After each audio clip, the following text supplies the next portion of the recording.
رحمت ہے شان رمضان، قرآن کی آیت میں شان رمضان، رمضان رمضان رمضان۔ اعوذ باللہ من الشیطان الرجیم، بسم اللہ الرحمن الرحیم۔ ناظرین اکرام، السلام علیکم۔ میں ہوں ڈاکٹر اطہر قسیم، پروگرام فضائل رمضان میں آپ کا خیر مقدم۔ خواتین و حضرات، آج کا پروگرام فکری نوعیت کے اعتبار سے بہت اہم پروگرام ہے۔ انسانی فکر جب اپنے اوج کمال کو پہنچتی ہے تو روحانی قلبی واردات اسے غم اور خوشی سے بے نیاز کر دیتی ہے۔ وہ زندگی اور موت کو ایک ہی حقیقت کے دو رخ سمجھنے لگتا ہے۔ ماضی، حال اور مستقبل کا زمانہ اس کے لیے ایک ہو جاتا ہے، اور یوں وہ شخصیت صاحب حال یا صاحب تصوف شخصیت کہلاتی ہے۔ صاحب حال شخصیت ناظرین اس کائنات کے اندر اپنی ایک کائنات تسخیر کرتی ہے، اور کہا جاتا ہے کہ صاحب حال کو قطرے میں کلزم اور ذرے میں صحرا دکھائی دینے کی قدرت مل جاتی ہے۔ آج کا موضوع ہے تصوف، اور اس موضوع پر اظہار خیال کرنے کے لیے ہمارے ساتھ گفتگو کرنے کے لیے اسٹوڈیو میں حسب روایت جلوہ افروز ہیں حضرت پیر محمد حسان حسیب الرحمن مدظل العالی۔ بہت شکریہ پیر صاحب آپ کی تشریف آوری کا۔ ہمارے ناظرین اکرام آج اس اہم موضوع پر آپ کی بصیرت افروز گفتگو سنیں گے تو یقیناً تصوف کے حوالے سے بہت سی گتھیاں ان کے ذہنوں میں سلجھ جائیں گی۔ تو سب سے پہلے تو آپ یہ فرمائیے قبلہ کہ تصوف ہے کیا، اور اہل تصوف اور صاحبان حال جو ہوتے ہیں ان کے نزدیک تصوف کی تعریف کیا ہے؟ بسم اللہ الرحمن الرحیم۔ الصلاۃ والسلام علیک یا سیدی یا رسول اللہ، الصلاۃ والسلام علیک یا سیدی یا حبیب اللہ۔ بہت شکریہ ڈاکٹر صاحب، آج ماشاءاللہ آپ نے بہت خوبصورت عنوان کا انتخاب فرمایا کہ جس کو لوگ ایک رسم سمجھ بیٹھے ہیں، لیکن اس کی حقیقت اور اس کی روح کا لوگوں کے لیے جاننا بے حد ضروری ہے۔ تصوف کی تعریف کو بیان کرتے ہوئے صوفیاء ارشاد فرماتے ہیں کہ احکام الہی اور سنت مصطفیٰ کریم صلی اللہ علیہ وآلہ وسلم کو اس انداز سے اپنا لینا کہ جس کے ذریعے انسان کا باطن پاک ہو جائے، اور اس باطن کی پاکیزگی کے باعث انسان قرب الہی پا لے، اللہ کے قریب ہو جائے، اور اس قرب الہی کے باعث انسان کے معاملات زندگی پاکیزہ ہو جائیں۔ اس پروسیس کو تصوف کہا جاتا ہے۔ یہ ایک پروسیس ہے جس کو صوفیاء نے کہا، یہ ایک پروسیس ہے جس کو تصوف کہا جاتا ہے۔ امام الاولیاء حضرت سیدنا داتا علی حجویری رحمۃ اللہ تعالی علیہ تصوف کی تعریف کو بیان فرماتے ہوئے کہتے ہیں کہ تصوف جو ہے یہ خلق حسنہ کا نام ہے، تصوف حسن اخلاق کا نام ہے، تصوف انسان کی اصلاح کرتا ہے، امور دین میں اصلاح، امور اخلاق میں اصلاح، اعمال میں اصلاح، احوال میں اصلاح، نیت میں اصلاح، فکر آخرت میں اصلاح، یہ سب کچھ جس طریق سے ممکن ہے اس طریق کو تصوف کہا جاتا ہے۔ اور یہ تصوف قبلہ کوئی بدعت نہیں ہے۔ صوفیاء فرماتے ہیں یہ تصوف جو ہے یہ صفا سے ہے، اور اس کا آغاز اصحاب صفا سے ہوا ہے۔ اس کا آغاز خود حضور علیہ الصلوۃ والسلام کی ظاہری حیات طیبہ میں اصحاب صفا سے ہوا ہے۔ تصوف کی تعریف کو سمجھاتے ہوئے صوفیاء نے ایک بڑی خوبصورت مثال دی ہے۔ تصوف ہے کیا، اس پروسیس سے ملتا کیا ہے، اور اہل تصوف سے وابستہ ہونے کا انسان کو زندگی میں اور آخرت میں کیا فائدہ ہوتا ہے، اس کی تعریف کو صوفیاء نے ایک بڑی حسین مثال سے سمجھایا ہے۔ وہ کہتے ہیں کہ جس طرح ایک ناپاک پانی کا قطرہ ہوتا ہے، وہ ناپاک ہوتا ہے، اور اس کی حیثیت یہ ہوتی ہے کہ وہ خود بھی ناپاک ہوتا ہے، اور اگر کسی لباس کے ساتھ لگ جائے تو وہ لباس یا وہ چیز جس کے ساتھ وہ لگ جائے اس کے لگنے کی وجہ سے وہ بھی ناپاک ہو جاتی ہے۔ لیکن اگر اسی ناپاک قطرے کو کسی دریا کے حوالے کر دیا جائے، وہی ناپاک قطرہ جو ہے جو پہلے خود بھی ناپاک تھا اور جس کے ساتھ لگتا تھا اسے بھی ناپاک کر دیتا تھا، وہ سمندر میں مل جائے تو نہ صرف وہ پاک ہوتا ہے بلکہ اگر اسی سمندر سے یا اسی دریا سے کوئی وضو کرے گا، اگر وہی قطرہ اس وضو کرنے والے کے بدن سے لگے گا تو وضو کرنے والے کو پاک کر دے گا۔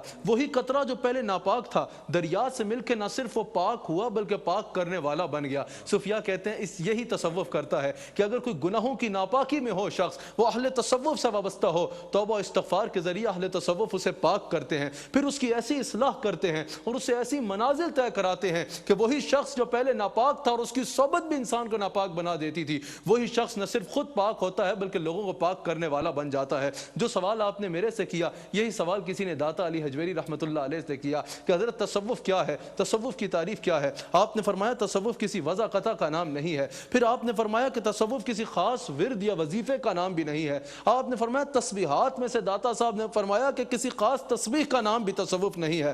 آپ فرماتے ہیں کہ تصوف جو ہے یہ رسوم میں سے کسی رسم کا نام نہیں ہے کہ سال میں ایک دفعہ جا کے کہیں چادر چلانی ہے یا تالا باندھنا ہے یا موم بتی جلانی ہے یا دھاگا باندھنا ہے، نہیں۔ آپ نے فرمایا یہ رسوم میں سے کسی رسم کا نام بھی نہیں ہے۔ پھر آپ نے ارشاد فرمایا کہ علوم ظاہر میں سے کسی علم کا نام بھی تصوف نہیں ہے جو جا کے کہیں سے ڈگری لے لو اور کہو بھئی میں صوفی بن گیا۔ کہا حضور پھر آپ نے فرمایا کہ تصوف جو ہے وہ جبہ و دستار میں بھی نہیں ہے۔ تو کہا حضور پھر تصوف ہے کیا؟ آپ نے فرمایا تصوف سراسر حسن معاملہ اور حسن ادب ہے۔ دیکھا جائے گا کہ انسان کا اللہ سے اور اس کی مخلوق سے معاملہ کیسا ہے اور آداب میں وہ کیسا ہے۔ تصوف حسن معاملہ، حسن اخلاق اور حسن ادب سکھاتا ہے، اور پھر انسانی زندگی میں اس کے بے شمار اثرات ہوتے ہیں، کیونکہ شریعت کا وہ جز صوفیہ فرماتے ہیں جس کا تعلق باطنی اعمال سے ہے، اس کو تصوف کہا جاتا ہے۔ بہت اچھی آپ نے تعریف کی اور ہمارے ناظرین کو بہت اچھے طریقے سے سمجھایا کہ اصل میں تصوف، اسلامی تصوف ہوتا کیا ہے۔ پیر صاحب، کسی نے کیا خوب کہا تھا تصوف کے بارے میں کہ جب یہ راز کھل جائے تو لب خاموش ہو جائیں۔ انسان حقیقت کا عارف بن جاتا ہے تو اس کی زبان عموماً خاموش ہو جاتی ہے۔ صوفیہ کرام کے احوال میں دو اصطلاحات عموماً بولی جاتی ہیں، ایک مجاہدہ اور ایک مشاہدہ۔ آپ چونکہ خود ایک فقر و استغنا کی روایت کے امین ہیں ماشاءاللہ، تو آپ ہمارے ناظرین کو یہ بتائیے کہ یہ جو دو اصطلاحات ہیں مجاہدہ اور مشاہدہ، یہ کیا ہیں اور ان کے معنی و مفاہیم کو ذرا واضح کیجیے گا۔ قبلہ ڈاکٹر صاحب، یہ دونوں جو ہے یہ ساتھ ہونا ضروری ہیں۔ آج لوگ مشاہدہ کی باتیں کرتے تو بہت نظر آتے ہیں، اور مشاہدہ کی منزل پہ فائز ہونے والے کے دعویٰ کرنے والوں کی بھی فہرست آج کے دور میں تو بہت ہی زیادہ ہمیں طویل نظر آتی ہے، لیکن مشاہدہ کی منزل سے پہلے مجاہدہ کی منزل پہ فائز ہونا ضروری ہے۔ مجاہدہ کے بغیر مشاہدہ کی منزل ملنا ناممکن ہے۔ پہلے میں آپ سے اختصاراً میں بہت تھوڑے وقت میں ان دونوں کی تعریف آپ کے آگے بیان کرتا ہوں۔ مجاہدہ کیا ہے؟ قل ان کنتم تحبون اللہ فاتبعونی یحببکم اللہ۔ اللہ نے فرمایا جو ہم سے محبت کرتا ہے، ہم تک پہنچنا چاہتا ہے، ہمارے حبیب کی اتباع کرے۔ اتباع رسول مجاہدہ ہے کہ انسان اتباع رسول میں کامل ہو جائے۔ پھر اس کا انعام کیا ہے؟ یحببکم اللہ، اللہ خود اپنا پیارا بنا لے گا۔ اتباع رسول جو ہے وہ مجاہدہ ہے کہ انسان اپنی ذاتی خواہشات، نفسانی خواہشات کو ترک کرے اور حضور علیہ السلام کی اتباع کو کی سانچے میں اپنی زندگی کو ڈالے۔ حضور علیہ السلام کی اتباع مجاہدہ ہے۔ اللہ کریم نے قرآن کریم میں سورہ فصلت میں ارشاد فرمایا ان الذین قالوا ربنا اللہ ثم استقاموا، کہ وہ لوگ جنہوں نے کہا کہ ہمارا رب اللہ ہے اور پھر اس پہ استقامت اختیار کی۔ حضرت داتا علی حجویری رحمۃ اللہ تعالی علیہ ارشاد فرماتے ہیں یہ استقامت مجاہدہ ہے۔ صرف یہ نہیں کہ ایک لمحے کے لیے یا ایک دن کے لیے یا رمضان کا مہینہ آیا اور پھر اتباع رسول اپنا لی اور پھر چھوڑ دی، نہیں، اتباع رسول اپناؤ اور پھر اس پہ استقامت اختیار کرو۔ نماز پڑھو تو پھر استقامت، روزہ رکھو تو پھر استقامت، تہجد پڑھو تو پھر استقامت، اپنے نفسانی خواہشات کے ساتھ لڑو اور اپنی نفسانی خواہشات کو ترک کرو، اللہ اور اس کے رسول کے حکم کے تابع کرو اپنی خواہشات کو۔ یہ استقامت، یہ مجاہدہ ہے۔ یہ مجاہدہ ہے کہ جب انسان پھر اللہ اور اس کے رسول کے راستے پہ چلے تو پھر استقامت رکھے۔ حضرت داتا صاحب فرماتے ہیں استقامت اپنے نفس کے ساتھ لڑ کے استقامت اختیار کرنا یہ مجاہدہ ہے۔ اور جب کوئی اتباع رسول کے سانچے میں اپنی زندگی کو ڈالتا ہے، اتباع رسول اختیار کرتا ہے، اپنی ہر خواہش کو اللہ اور اس کے رسول کے فرمان کے تابع کرتا ہے اور اس پر استقامت کرتا ہے، یہ مجاہدہ ہے۔ وہ مجاہدہ کرتا جاتا ہے تو حضرت ابوبکر رحمۃ اللہ تعالی علیہ اللہ کے کامل ولی ہیں اور ایک اہل تصوف میں ان کا بہت بڑا نام ہے۔ وہ ارشاد فرماتے ہیں کہ تصوف صفا اور مجاہدہ سے ہے، مجاہدہ سے ہے۔ جب انسان صفا اپنے اندر کی صفائی کرتا ہے، مجاہدہ کرتا ہے، یعنی اللہ اور اس کے رسول کے احکام کو اپنانے کے لیے محنت کرتا ہے، تو اس کو منزل کیا ملتی ہے؟ حضرت داتا صاحب ارشاد فرماتے ہیں جب کوئی مجاہدہ کرتا ہے تو اس کو وہ حضوری کی منزل ملتی ہے جسے مشاہدہ کی منزل کہا جاتا ہے۔ اور اس کا اثر کیا ہوتا ہے؟ حضرت داتا صاحب فرماتے ہیں جب وہ مجاہدہ کے ذریعے مشاہدہ کی منزل پہ فائز ہوتا ہے تو داتا صاحب فرماتے ہیں اس کا دل روشن ہو جاتا ہے۔ پہلا سٹیپ یہ ہے کہ دل روشن ہوتا ہے۔ دوسرا سٹیپ داتا صاحب فرماتے ہیں ہر چیز اس کے آگے عیاں ہو جاتی ہے۔ تیسرا ارشاد فرماتے ہیں کہ لوگوں کا ظاہر و باطن اس کے آگے عیاں ہو جاتا ہے۔ ہم لوگ نظر سے صرف لوگوں کا چہرہ دیکھ لیتے ہیں، وہ صوفی ایک نظر سے لوگوں کا دل پڑھ لیا کرتا ہے۔ پھر داتا صاحب فرماتے ہیں ہر مخلوق اس کے سامنے عیاں ہو جاتی ہے، وہ ہر مخلوق کو دیکھا کرتا ہے۔ داتا صاحب فرماتے ہیں پھر زمین و آسمان کے درمیان جتنی چیزیں ہیں اللہ سب اس صوفی کے آگے عیاں کر دیتا ہے۔ داتا صاحب ارشاد فرماتے ہیں پھر اس کے مجاہدے کی معراج یہ ہوتی ہے کہ وہ اپنی آنکھوں سے رسول اللہ صلی اللہ علیہ وآلہ وسلم کا دیدار کرتا ہے اور پھر داتا صاحب فرماتے ہیں اس کا دل ایسا منور ہوتا ہے کہ وہ اپنے دل کی آنکھوں سے اللہ کے انوار و تجلی، اللہ کے انوار کا، انوار الہیہ کا ملاحظہ کرتا ہے۔ اور داتا صاحب فرماتے ہیں لیکن اس صوفی کی پہچان یہ ہوتی ہے کہ جو اللہ کے انوار و تجلیات کا دل کی آنکھوں سے، اللہ کے انوار کا دل کی آنکھوں سے مشاہدہ کرتا ہے، اس کا حال یہ ہوتا ہے کہ پھر اس کی نظر مقصود حقیقی کے سوا کسی اور کی طرف جاتی نہیں۔ بہت خوب آپ نے مجاہدہ کی جو منزل ہے اس کا آپ نے ذکر کیا، اور پھر اس کے بعد مشاہدے کی جو وسعت ہے ایک پیر کامل کی، آپ نے اس کا تذکرہ فرمایا۔ ہم یہ بھی آپ سے پوچھیں گے آگے چل کے کہ ایک سچے صوفی کی پہچان کیا ہوتی ہے، لیکن حکیم الامت علامہ اقبال فرماتے ہیں صاحبزادہ صاحب کہ نہ تخت و تاج میں نہ لشکر و سپاہ میں ہے، جو بات مرد قلندر کی بارگاہ میں ہے۔ تو اگر ہم آپس میں ملائیں ان سارے مناصب کو اور جو منصب ملتے ہیں لوگوں کو اس تصوف کے اندر مختلف، تو آپ یہ فرمائیے کہ صوفیہ کرام اور صوفیاء باصفا جو ہیں ان کی صحبت میں بیٹھنے والے انسان کو معاشرتی طور پہ، روحانی طور پہ کیا فوائد حاصل ہوتے ہیں؟ یعنی کتنا ضروری ہے ایک باصفا صوفی کی صحبت میں بیٹھنا جس کے بارے میں یہ کہا جاتا ہے کہ یہ 100 سالہ بے ریا عبادت سے بہتر ہے؟ اللہ اکبر، جیسا آپ نے فرمایا، مولانا روم نے بھی فرمایا یک زمانہ صحبت با اولیاء بے ترس 100 سال اطاعت بے ریا۔ اس کا فرمان تو اللہ کریم نے قرآن کریم میں بھی ارشاد فرمایا یا ایھا الذین آمنوا اتقوا اللہ وکونوا مع الصادقین۔ اور حضرت مولانا روم فرماتے ہیں اللہ والوں کی مجلس میں بیٹھا کرو، کیونکہ حضرت مولانا روم نے فرمایا دل کا دل سے ایک خفیہ رستہ ہوتا ہے، دلوں کا دلوں سے ایک خفیہ رستہ ہوتا ہے۔ مولانا روم فرماتے ہیں اگر اللہ والوں کی مجلس میں تم بیٹھ جاؤ نا، وہ بھی چپ ہوں اور تم بھی چپ ہو، اس کو بھی وقت کا ضیاع نہ سمجھنا۔ اللہ نے ان کی نظر میں ایسی تاثیر رکھی ہے کہ اللہ کی اور اس کے رسول کی محبت کا جو ان کے دل میں نور ہے وہ اپنی نظر سے اگلے کے دل میں منتقل کر سکتے ہیں، وہ اپنے نظر سے منتقل کر دیتے ہیں۔ اور حضرت آج لوگ سمجھتے ہیں کہ اگر میں نے 4 کتابیں پڑھ لی، 4 راتوں کو جاگ لیا، 4 فنون پہ جو ہے مجھے مہارت حاصل ہو گئی تو اب تو میں خود کفیل ہو گیا ہوں، اب تو میرے نام کے ساتھ یہ بھی آ گیا، یہ بھی آ گیا، یہ ڈگری بھی لگ گئی، مفتی بھی بن گیا، اب مجھے جو ہے وہ اللہ والوں کی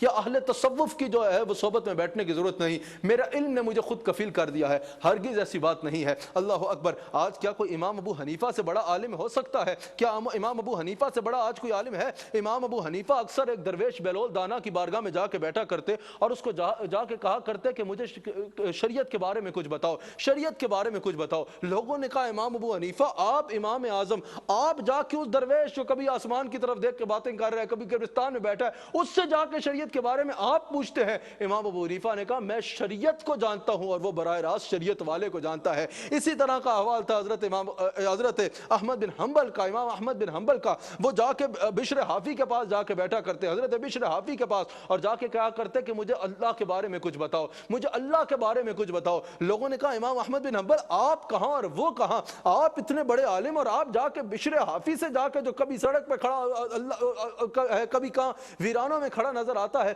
آپ جا کے اس سے اللہ کے بارے میں پوچھتے ہیں۔ آپ نے فرمایا میں کتاب اللہ کو جانتا ہوں اور وہ براہ راست اللہ کو جانتا ہے۔ صوفیاء کی صحبت میں بیٹھنے کے جو سے وہ منزل ملتی ہے اور وہ علم ملتا ہے جو انسان کو خالی کتاب سے نہیں مل سکتا۔ کہنے ناظرین، آپ نے دیکھا صاحبزادہ صاحب نے کتنی فصاحت کے ساتھ یہ نقطہ واضح کیا کہ صوفیہ کرام کی صحبت میں بیٹھنا کتنا ضروری ہوتا ہے۔ حکیم الامت پھر مجھے یاد آتے ہیں، حکیم الامت فرماتے ہیں، علامہ اقبال کہتے ہیں کہ کوئی اندازہ کر سکتا ہے اس کے زور بازو کا، نگاہ مرد مومن سے بدل جاتی ہیں تقدیریں۔ تو ایسی شخصیات جو تقدیر بدل دینے پر بھی قدرت رکھتی ہیں، اللہ کی برگزیدہ شخصیات ہوتی ہیں۔ حضرت یہ فرمائیے گا کہ اگر کوئی بھی طلبگار اپنے لیے شیخ طریقت کا انتخاب کرنا چاہے، اس کی تلاش میں نکلے، تو یہ اس کا حق ہے کہ وہ تحقیق کرے۔ تو اس ضمن میں آپ کیا فرماتے ہیں کہ شیخ میں کیا کیا اوصاف ہونے چاہیے، یا یوں کہہ لیجئے کہ شیخ کے لیے کن شرائط کا ہونا ضروری ہے؟ قبلہ، اس میں سب سے پہلے تو سلسلہ جو ہے جو صوفیاء نے بالخصوص 4 شرائط بیان فرمائی، وہ یہ ہے کہ سب سے پہلی شرط یہ ہے کہ اس کا سلسلہ حضور علیہ السلام تک متصل ہو۔ شجرہ بیعت جو ہے، بیچ میں اگر کہیں بھی کوئی کٹ آ گیا یا بیچ میں کہیں بھی اگر وہ سلسلہ ٹوٹ جائے گا تو اس کی بیعت معتبر نہیں ہوگی۔ دوسرا، وہ صحیح العقیدہ ہو، عقیدہ توحید کے معاملے میں مشرک نہ ہو، عقیدہ رسالت کے معاملے میں، صحابہ کے معاملے میں، اہل بیت کے معاملے میں، ہر معاملے میں وہ صحیح العقیدہ ہو، بد عقیدہ بیعت کے قابل نہیں ہوتا، بدعقیدہ کی بیعت مناسب نہیں ہوتی۔ پھر وہ دین کا علم رکھتا ہو، یعنی بیسک مسائل سے آگاہ ہو، جس کو مسائل کا ہی نہیں پتا، جو دین کے مسائل سے ہی آگاہ نہیں ہے، وہ کسی کی کیا رہبری کرے گا، اس کی بیعت معتبر نہیں ہے۔ چوتھا کہ وہ فاسق محل نہ ہو، یعنی اعلانیہ گناہ نہ کرتا ہو۔ یہ 4 اہم ترین شرائط ہیں جو کسی کی بھی بیعت کرنے سے پہلے دیکھنا ضروری ہے۔ اچھا فرمایا، تاکہ لوگوں کو یہ ہدایت ملے کہ جب بھی شیخ طریقت کا انتخاب کیا جائے تو اس سے پہلے یہ تحقیق کرنا ضروری ہو گیا۔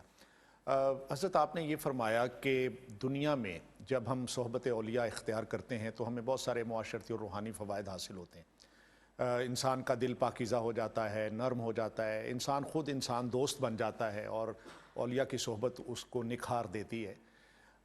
کیا آخرت میں بھی صحبت اولیاء ہمیں فائدہ دے گی؟ اس بارے میں آپ کیا فرمائیں گے؟ ڈاکٹر صاحب کیونکہ پروگرام کا وقت ختم ہو رہا ہے، اس پہ تو کئی احادیث بیان کی جا سکتی ہیں۔ بخاری کی حدیث کہ ایک اللہ والا جا رہا ہوگا، ایک شخص آ کے کہے گا کہ میں نے آپ کو وضو کرایا تھا یا فلاں انداز میں آپ کی خدمت کی تھی، اس خدمت کرنے اور آپ کی مجلس میں بیٹھ کے اللہ کا ذکر کرتا تھا، بخاری میں موجود ہے۔ اس بات کے اوپر وہ اللہ کا ولی اللہ کی بارگاہ میں جائے گا، اس کی بخشش کرا کے اس کو جنت میں لے کے جائے گا، حالانکہ اس کے لیے جہنم کا فیصلہ اس شخص کے لیے ہو چکا ہوگا۔ ایسی کئی احادیث ہیں۔ بخاری کی ایک اور حدیث کے حضور کا فرمانا کہ جو اللہ کی خاطر اللہ والوں سے محبت کرتے ہیں، قیامت کے دن اللہ ان کو عرش کا سایہ عطا فرمائے گا۔ کئی احادیث ہیں۔ اصحاب کہف کے کتے کو ہی دیکھ لیں، اصحاب کہف کا کتا تھا، بنی اسرائیل کے ولیوں کے دروازے پہ بیٹھ گیا تھا اور کچھ نہیں کیا تھا، صرف بنی اسرائیل کے ولیوں کے دروازے پہ بیٹھنے کی وجہ سے اللہ کریم نے اس کو قرآن کا موضوع بنایا، اور قیامت کے دن انسان کی شکل دے کے اس کو جنت میں بھیجا جائے گا۔ تو جو رسول اللہ کی امت کے ولیوں کے صحبت میں بیٹھے گا اس کا عالم کیا ہوگا؟ حضرت یہ بھی فرمائیے گا کہ شریعت اور طریقت میں بعض لوگوں کا یہ خیال ہے یا عقیدہ اور نظریہ ہے کہ یہ دونوں الگ الگ چیزیں، کیا ان کا آپس میں باہمی کوئی ربط ہے؟ آپ کیا فرماتے ہیں؟ حضرت امام ابن عابدین حنفی شامی ارشاد فرماتے ہیں، امام ابن عابدین حنفی شامی صاحب فتاوی شامی ارشاد فرماتے ہیں کہ شریعت اور طریقت لازم و ملزوم ہے، اور ان کا ایسا تعلق ہے جیسے جسم اور روح کا تعلق ہے۔ جیسے اگر جسم سے روح نکل جائے تو جسم بیکار ہو جاتا ہے، اسی طرح اگر کسی طریقت میں سے شریعت نکل جائے گی تو وہ طریقت بیکار ہو جائے گی۔ میرے آقا نعمت، میرے ہادی و رہنما، میرے مرشد کامل حضرت شیخ احمد سرہندی فاروقی حضرت مجدد الفسانی رحمۃ اللہ تعالی علیہ ارشاد فرماتے ہیں طریقت وہی معتبر ہے جو شریعت کے تابع ہو، جو شریعت کے تابع نہیں ہے طریقت، وہ طریق رحمان کا طریق نہیں بلکہ شیطان کا طریق ہے۔ اور حضرت جنید بغدادی رحمۃ اللہ علیہ ارشاد فرماتے ہیں کہ طریقت کی منزل جو ہے وہی پا سکتا ہے جس کے ایک ہاتھ میں قرآن اور دوسرے ہاتھ میں سنت مصطفیٰ ہے، اور ان 2 چراغوں کی روشنی میں وہ اپنا سفر طے کرتا ہے۔ آپ فرماتے ہیں اگر یہ 2 چراغ کسی کے ہاتھ میں نہیں ہے تو وہ گمراہ ہوگا، وہ طریق اس کو رحمان تک نہیں پہنچائے گا، رحمان تک نہیں پہنچائے گا۔ اللہ اکبر۔ حضرت جنید بغدادی فرماتے ہیں کہ بعض لوگ ایسے ہیں جو کہتے ہیں بھئی یہ نماز روزہ عبادات یہ تو وصول کا ذریعہ ہے، ہم تو واصل ہو چکے ہیں، ہمیں اری طریقت میں اس کی ضرورت نہیں ہے۔ آپ نے فرمایا وہ واصل ضرور ہوئے ہیں لیکن واصل اللہ نہیں ہوئے، واصل جہنم ہوئے ہیں جو کہتے ہیں کہ ہمیں شریعت کی پابندی کی ضرورت ہے۔ بہت خوب آپ نے یہ نقطہ واضح کیا۔ آخر پہ میں یہ جاننا چاہوں گا کہ کیا آج کے زمانے میں جو اولیاء اور صوفیاء ہیں ان کی پہچان ایک عام آدمی کے لیے آسان سی پہچان بتا دیجئے، اور ساتھ یہ بھی ذکر کر دیجئے کہ کیا ان شخصیات کا صاحب کرامت ہونا بھی ضروری ہے؟ پہچان تو قبلہ جب اللہ نے شان بیان فرمائی الا ان اولیاء اللہ لا خوف علیہم ولا هم يحزنون، ساتھ ہی پہچان بھی بیان فرما دی الذین آمنوا وکانوا یتقون۔ ولی وہی ہے جو کامل ایمان اور کامل تقوی والا ہے، شریعت کا تارک ولی نہیں ہو سکتا۔ ولی وہی ہے جس کا ایمان بھی کامل ہے اور تقوی بھی کامل ہے۔ حضور سے یہ سوال کیا گیا تو حضور نے فرمایا ولی وہ ہے جسے دیکھو تو اللہ یاد آ جائے، جس کا عمل آخرت کی یاد دلائے اور جس کی گفتگو نیکیوں میں اضافہ کرے۔ ولی وہی ہے جو اللہ کی طرف لوگوں کو بھیجے۔ دوسرا آپ نے آخری سوال بڑا اہم فرمایا کہ کیا ولی کے لیے صاحب کرامت ہونا ضروری ہے؟ ہرگز نہیں۔ ہر صحابی ولایت کے اعلیٰ درجے پہ فائز تھا۔ آج سارے ولیوں کو اکٹھا کر لیں تو کسی ایک صحابی کے بھی پاؤں کی خاک تک نہیں پہنچ سکتی، لیکن ہر ولی سے کرامت کا ظہور، ہر صحابی سے کرامت کا ظہور تو نہیں ہوا، تو ہم کیا کہیں کہ وہ صحابہ ولی نہیں تھے جن سے کرامت کا ظہور نہیں ہوا؟ پتہ چلا کرامت کا ولی کے لیے ہونا ضروری نہیں ہے، استقامت کا ولی کے لیے ہونا ضروری ہے۔ یہی وجہ ہے کہ صوفیاء فرماتے ہیں الاستقامت فوق الکرامہ، کہ استقامت کا جو درجہ ہے وہ کرامت سے بڑھ کے ہے، وہ کرامت سے بڑھ کے۔ اور حضرت خواجہ نظام الدین اولیاء ارشاد فرماتے ہیں کہ سلوک کے 17 درجے ہیں، سلوک کا 100 درجے ہیں، 100 درجے ہیں، کرامت کا 17واں درجہ ہے، جو 17ویں پہ ہی رک جائے گا تو باقی کون طے کرے گا؟ آخری بات میں آپ سے صرف یہ کروں، حضرت بایزید بستامی فرماتے ہیں اگر کوئی ہوا میں اڑتا نظر آ جائے، پانی پہ چلتا نظر آ جائے لیکن شریعت کے تابع نہیں ہے تو اس کے دھوکے میں نہ آنا، وہ جادوگر ہے، وہ اللہ کا ولی نہیں ہے۔ حضرت شیخ ابو سعید رحمۃ اللہ علیہ سے کسی نے کہا حضرت فلاں بہت بڑا ولی ہے، آپ نے فرمایا کیا کرتا ہے؟ کہا پانی پہ چلتا ہے، آپ نے فرمایا یہ تو بطخ بھی کر لیتی ہے۔